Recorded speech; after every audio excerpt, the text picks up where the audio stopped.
దిగండి, collector office దగ్గర తీసుకుపోతాం, collector ముందు తీసుకుపోతాం. దిగండి దిగండి, మీరు దిగండి. మీ ప్రాబ్లమ్స్ ఏమైనా ఉంటే కలెక్టర్ సార్తో దిగండి. ట్యాంకులు వేస్తే కాదు, ఇప్పుడు ఆయన ఇప్పుడు ఆర్డీఓ గారు ఎగ్జామ్ కార్డ్ అడిగేసి ఆర్డీఓ గారు ఏమన్నా బాగా ప్రాక్టీస్ చేసి దాంట్లో అలౌ చేసిందంటే నేను కలెక్టర్ గారికి కంప్లైంట్ చేయాలి.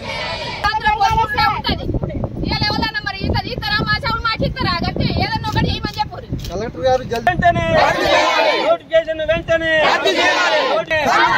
కలెక్టర్ గారు వెంటనే మా షాపులు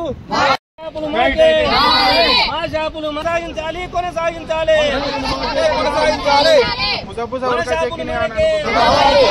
నోటిఫికేషన్ వెంటనే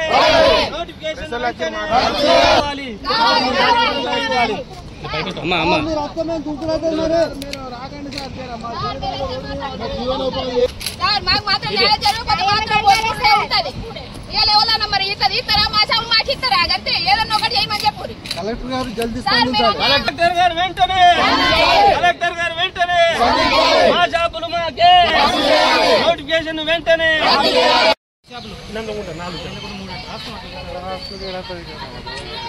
మొత్తం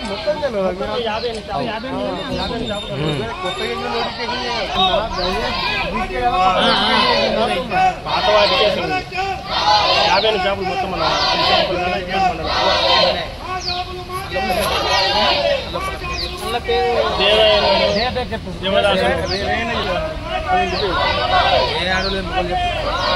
శ్రీనివాసు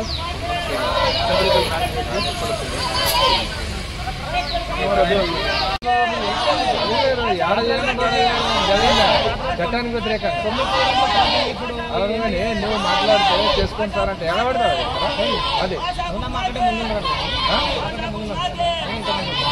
దూరంగానే కలెక్టర్ ఆఫీస్ కాడ చేయాలి, ఆర్డీఓ ఆఫీస్ అడగాలి, ఇష్టం ఉన్నట్టు చేసిన పర్మిషన్ లేకుండా రండి తీసుకుపోతాము, మీరు పరిష్కారాలు చెప్పుకోండి, వీలైనంత వరకు సాల్వ్ చేస్తారు, ఇస్తారా ఇయ్యారా అని మాట్లాడతారు. కానీ మీరు ప్రాణంతో పెరగడం ఆత్మహత్య ప్రయత్నం చేస్తున్నామని మాకు బెదిరిస్తారు.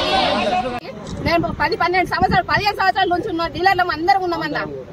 ఇన్ని ఏళ్ల నుండి మేము చేస్తే మాకు ఎలాంటి ఇవ్వకుండా నోటిఫికేషన్ చేయకుండా మీరు నోటిఫికేషన్ వేసారు.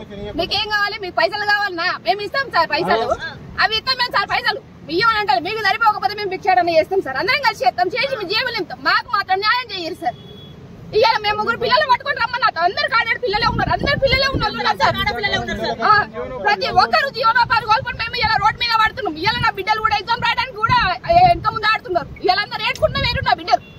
చెప్పురి మా పరిస్థితి ఏంటి? మాకు న్యాయం చేస్తారా చెయ్యరా? అంతే సార్. కేకే మహేందర్ సార్ మీకు దండం పెట్టి చెప్తున్నాం, మాకెవరు ఏ పార్టీలో మాకు వద్దాం సార్. మాకు న్యాయం కావాలి, మాకు న్యాయం ఇప్పియండి మీరు. మేము కోరుకున్నది మేము ఏమంటలేము. ఆడపిల్లలు 12 సంవత్సరాలు ఏ నోటిఫికేషన్ మాకు ఏం చెప్పలేదు సార్. మా ఊళ్ళో అడగండి సార్, మాది మండపల్లి, గ్రామ పేరు కావేరి. మా గ్రామంలో అడుగు నేను ఎంత మంది ఏదో విధంగా నడిపించిందో ప్రతి ఒక్కరు తెలుసుకుంటాం. బియ్యం కానీ ఏం కానీ ఇట్లా సార్ 12 సంవత్సరాలు అంటే ఏంటి సార్? మా 3 ఆడపిల్లలు ఉన్నారు సార్, చిన్నవాళ్ళు అంతా. ఇప్పుడు దాని మీద ఆధారంగా ఉండదు సార్. మీరు ఏదో ఒకటి అన్యాయం చేయలేదు సార్. సార్ వచ్చి అన్యాయం చేయాలి కదా. మాది 12 సంవత్సరాలు 15 సంవత్సరాల నుంచి షాపులు నిర్వహిస్తున్నాం సార్. ఇప్పుడు మాకు తెలియకుండానే నోటిఫికేషన్ వేసిరు, వేరే వాళ్ళకి ఇచ్చిరు, ఎలాంటి కాంప్లిమెంట్ లేకుండా నడిపిస్తున్నాం సార్. కరోనా టైంలో కూడా కష్టపడ్డాము. మాకు ఇప్పుడు నోటిఫికేషన్ ఇచ్చి షాపుల్లో వేరే వాళ్ళకి ఇస్తుంది సార్. మేము ఉపాధి కోల్పోతున్నాము. వేరే దానికి కోదామంటే మా ఏజ్ దాటింది, 40 దాటింది, మిమ్మల్ని ఎవరు పనికి తీసుకోమంటారా అని అడుగుతున్నారు సార్ మమ్మల్ని. ఇప్పుడు ఉపాధి కోల్పోతున్నాము. మా భార్య పిల్లలు మేము మొత్తం రోడ్డున పడుతున్నాం సార్. మాకు మా బతుకులన్నీ రోడ్డున పడ్డాయి సార్. ఇప్పుడు ఇంట్లో ఒక 38 షాపులు 48 షాపులు నిర్వహిస్తున్నాం 15 సంవత్సరాల నుండి 12 సంవత్సరాల నుంచి. కాబట్టి మాకు వెంటనే ఉపాధి చూపించాలి సార్. మా ఉపాధి చూపించి మా భార్య పిల్లలు బతికేటట్టు చూడండి సార్. కొంచెం పిల్లలు చదువుకుంటారు, షాపులు మా షాపులు మాకే కొనసాగించండి.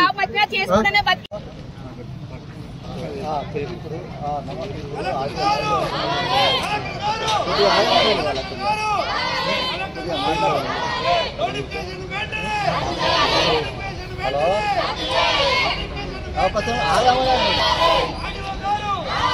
అట్లా కాదు. ఇప్పుడు చెప్పేది ఏంటంటే ఆడియో గారు ఇవాళ ఎలక్షన్కి ట్రైనింగ్ ఉండే, ఇవాళ ఎలక్షన్ ట్రైనింగ్కి పోయిండు. ఇప్పుడు మీరు రాంటే పోదాం కదా, నేను కూడా మీకు తీసుకొని కలెక్టర్ గారి దగ్గర పోతాం కానీ ఇవ్వాలన్నా ఉండాలి. మీరు అందరూ దిగిరాండి, నేను కూడా వస్తా, మనం అందరం కలిసి. ఇప్పుడు అట్లా కాదండి, ఇప్పుడు ఏదైనా అంటే రూల్స్ ఉంటాయి, రెగ్యులేషన్స్ ఉంటాయి. అట్లా కాదు మీరు చెప్పి అట్లా మీరు కింద దిగి ఫైట్ చేయండి, అట్లా ఏం లేదు. మీరు స్టే తీసుకురాండి, దాని మీద ఆర్డర్ మీద స్టే తీసుకురాండి, దానికి మీకు అధికారం ఉంటుంది. అట్లా కాదు కానీ మీరు ఇట్లా మీద ఎక్కి చెప్తే మంచిది కాదు. మీరు రండి, పోతాం కలెక్టర్ సార్ దగ్గర, నేను కూడా వస్తా రండి. అట్లా వట్టిగా అనవసరం ఎండాలా ఎందుకు, వట్టిగా రండి మీరు కలెక్టర్ దగ్గర. కలెక్టర్ సార్ ఇప్పుడు కలెక్టర్ సార్ చేసిరు, మీరు లేదని అంటలేము, మీకు ఇస్తారు, నేను తెలియదు.